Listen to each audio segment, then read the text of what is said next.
یہ اس وقت کی بات ہے جب حضور صلی اللہ علیہ وسلم کی ولادت باسعادت میں ابھی کچھ ہی عرصہ باقی تھا۔ یمن کا بادشاہ ابرہہ، جو اپنی طاقت اور غرور کے نشے میں چور تھا، اس نے ایک عالیشان گرجا گھر بنایا تاکہ لوگ کعبہ کو چھوڑ کر وہاں آئیں۔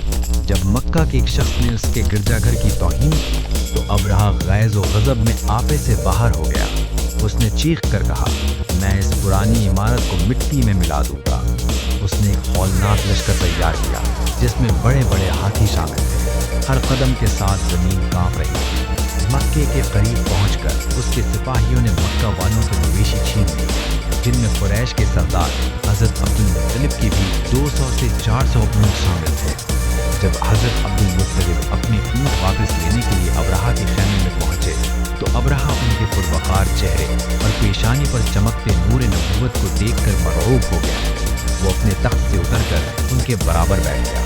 ابرہہ نے حیرت سے پوچھا، سردار قریش، میں تمہارے کعبہ کو توڑنے آیا ہوں اور تم اپنے اونٹوں کا مطالبہ کر رہے ہو؟ حضرت عبدالمطلب نے وہ تاریخی جواب دیا جس نے ابرہہ کے تکبر کو ہلا کے رکھ دیا۔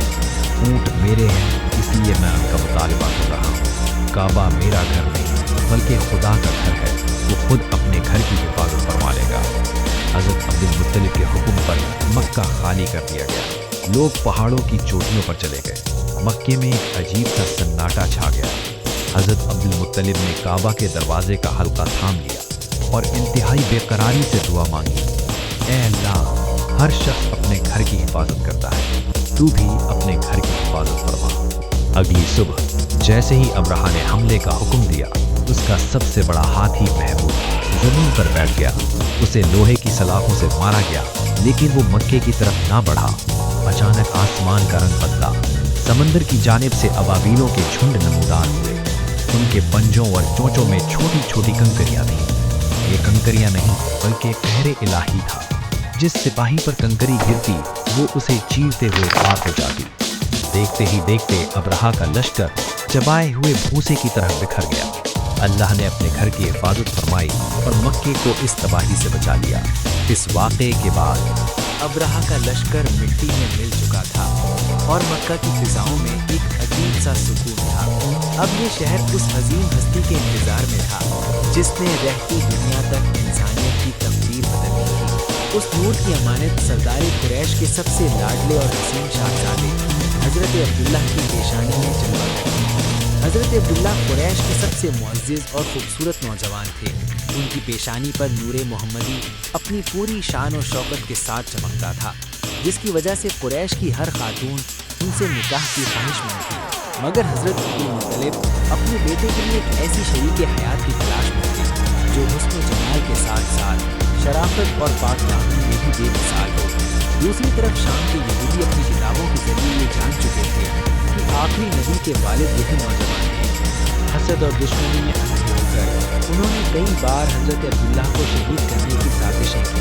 ایک دن حضرت عبداللہ شکار کے لیے جنگل میں اکیلے تھے کہ یہودیوں کے ایک بڑے گروہ نے انہیں دھوکے سے قتل کرنے کے لیے گھیر لیا۔ موت سامنے تھی اور بظاہر کوئی بچانے والا نہ تھا، لیکن اللہ کو اپنے نور کی حفاظت کرنی تھی۔ اچانک غیب سے چند ایسے پراسرار سوار نمودار ہوئے جو اس دنیا کے نہیں لگتے تھے۔ انہوں نے آنے واحد میں یہودیوں کو مار بھگایا اور حضرت عبداللہ کو باحفاظت ان کے گھر پہنچا دیا۔ اس پورے واقعے کو وہب بن مناف اپنی آنکھوں سے دیکھ رہے تھے۔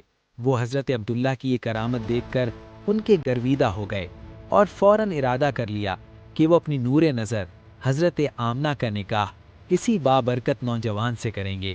اللہ کی شان دیکھیے کہ حضرت عبدالمطلب بھی اپنے بیٹے کے لیے ویسی ہی دلہن چاہتے تھے جیسی خوبیاں حضرت آمنہ میں موجود تھیں۔ جب وہب بن مناف کا پیغام پہنچا تو حضرت عبدالمطلب نے اسے خوشی خوشی قبول کر لیا۔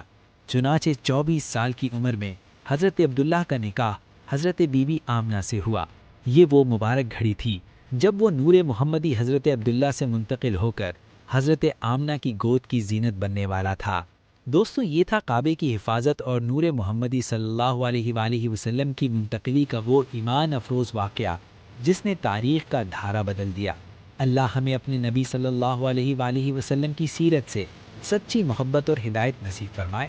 اگر آپ کو ہماری یہ سیریز پسند آئی ہے تو اس ویڈیو کو لائک کریں تاکہ یہ مزید لوگوں تک پہنچے۔ کمنٹ میں سبحان اللہ لکھ کر اپنی عقیدت کا اظہار کریں۔ اگر ابھی تک سبسکرائب نہیں کیا تو فوراً کر لیں تاکہ آپ اسلامک تاریخ کے ایسے مزید واقعات سے جڑے رہیں، اور اس ویڈیو کو اپنے دوستوں اور گھر والوں کے ساتھ شیئر کرنا نہ بھولیں۔ ملتے ہیں اگلی ویڈیو میں، تب تک کے لیے اپنا بہت خیال رکھیے گا۔ اللہ حافظ۔